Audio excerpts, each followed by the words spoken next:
having polled 51.76% of the vote. 3.5 years ago, Tower Hamlets voted in Britain's first directly elected Asian mayor. I will work for you and each and every member of Tower Hamlets. Lutfur Rahman won with just 13% of registered voters, nearly two-thirds of whom were from his own Bangladeshi community. To be re-elected in May, he's expected to need a high Bangladeshi turnout once again.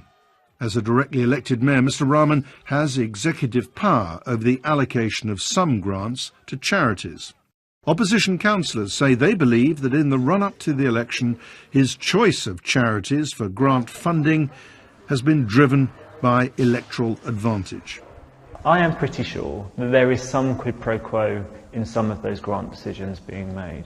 I am pretty sure that part of that quid pro quo is about supporting the mayor politically on the ground in the run-up to the election. The mayor strongly denies this, but if his selection of which charities to fund was based on who he thought would get the vote out for him, well, that would be unlawful. Panorama has had access to confidential paperwork revealing the scale of the mayor's rejection of council officers' advice. They recommended that Bengali and Somali charities should get £1.5 million, but our analysis of 362 grants shows that the mayor increased this by nearly 2.5 times to £3.6 million, even though officers had already factored in help to the neediest in the borough. To pay for this, the mayor dipped into the council's reserves and cut what was left for everyone else by 25% overall. The mayor categorically denies that any of his grant decisions were about seeking electoral advantage. You've more than doubled the grant officers recommended to Bangladeshi and Somali-run organisations, and you cut everyone else's, or many others, to help pay for it.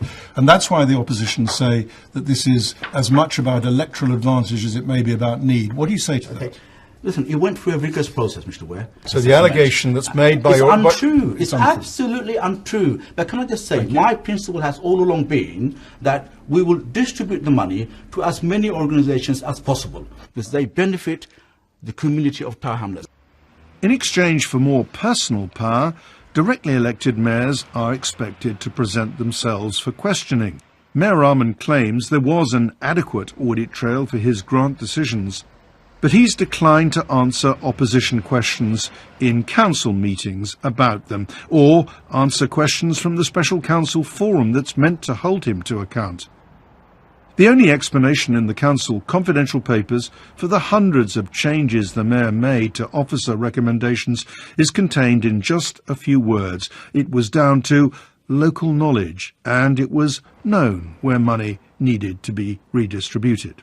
We took our research to the minister, ultimately responsible for local government. I will look at it very carefully. If I feel the allegations that you made are substantial and serious, I will actively consider intervening. In what way?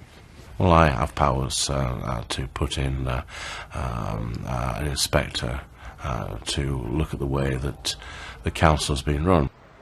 In 2 months, Tower Hamlets will choose between the mayor and his opponents. He's accused the BBC of becoming their mouthpiece, a portent, perhaps, of just how visceral this contest is set to be. John Ware, BBC London News.